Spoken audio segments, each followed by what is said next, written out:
Welcome back to the deep dive. We're here to sift through all that source material, the reviews, the notes, the analysis, and basically give you the cheat sheet. Our goal, to make you the most clued in person about today's topic. And today, it's a big one.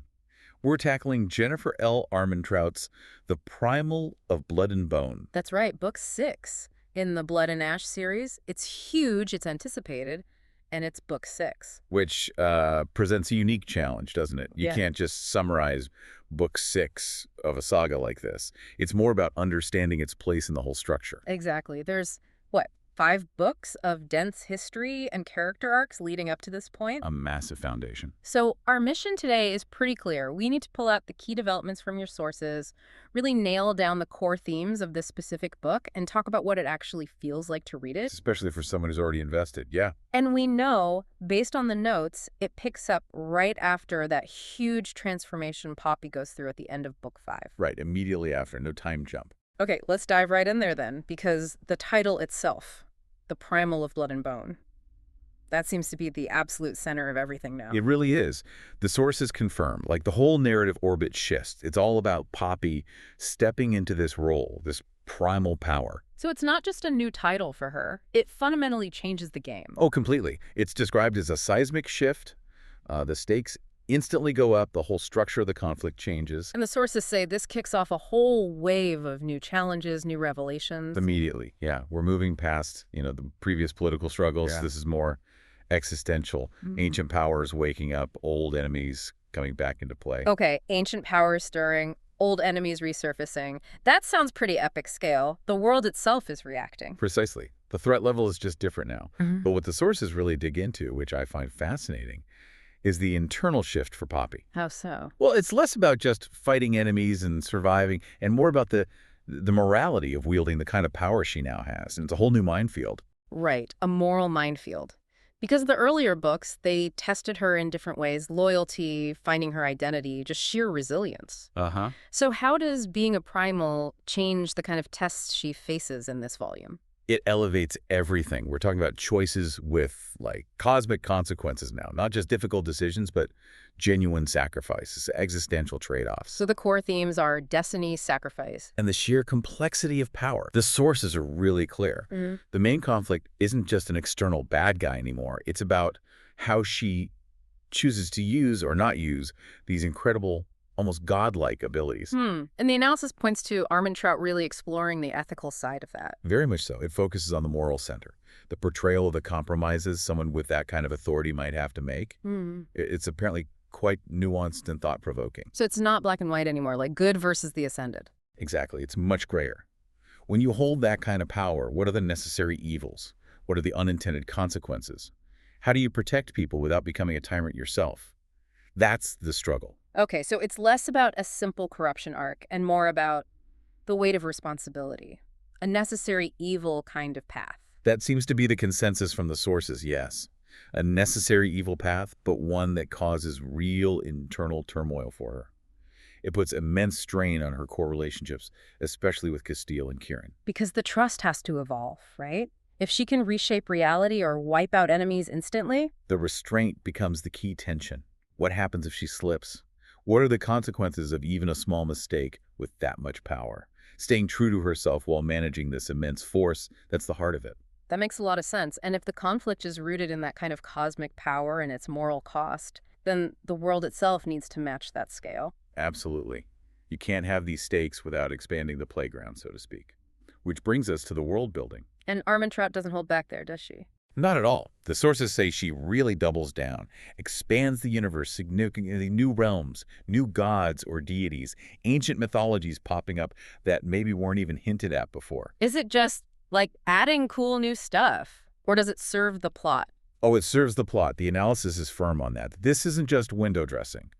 The lore, the history, the divine hierarchies, it's all described as intricately woven into the main storyline. So understanding why these ancient powers are stirring now requires knowing this deeper history. Exactly. It provides the context, the grounding for why Poppy's transformation is such a massive catalyst. Okay, but that leads to a point that came up in the feedback we reviewed. All that intricate detail, the layers of mythology.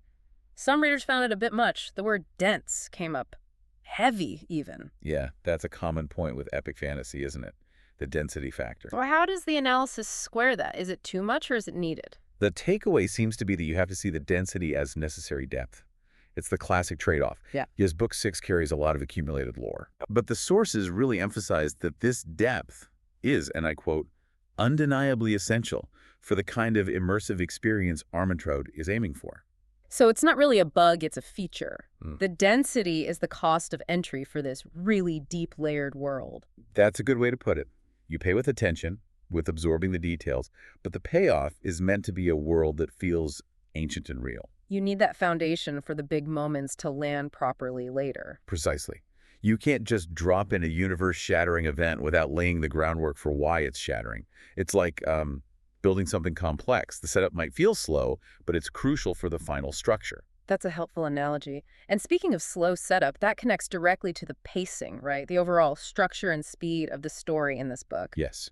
Let's talk about style and pacing. The writing style itself, the sources say, is still engaging. Mix of action, dialogue, Poppy's internal thought. Correct. Still very much Armentrout's voice, balanced in that regard. But the pacing is where there's a specific strategic choice being made in this volume. And that choice is? The word used consistently is deliberate. The pacing is deliberate. Deliberate. Okay, unpack that.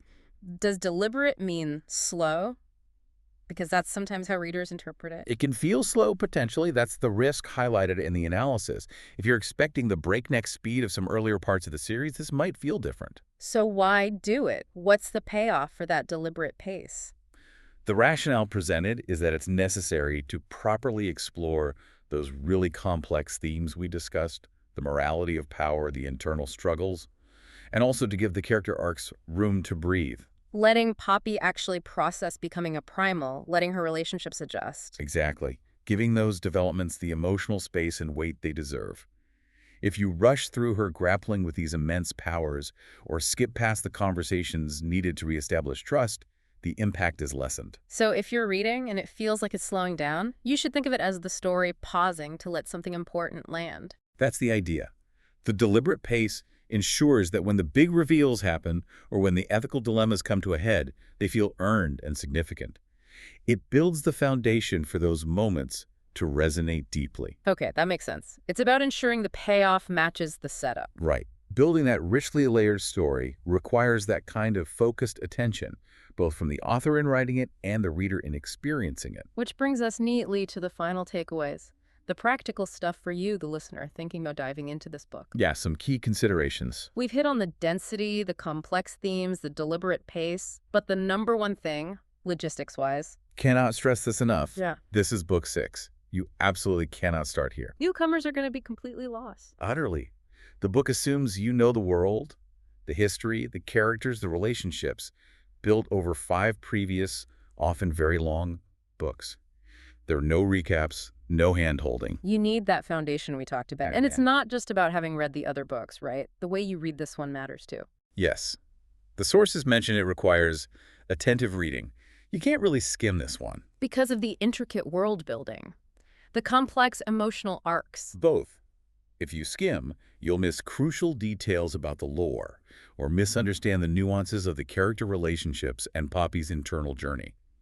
It demands your focus. A book that asks for your full attention. Definitely. But the consensus from the analysis is that it rewards that attention. It's seen as a highly compelling addition to the series. Successfully moving the big overarching plot forward. Yes, advancing the main story while also delivering really satisfying, deep character development.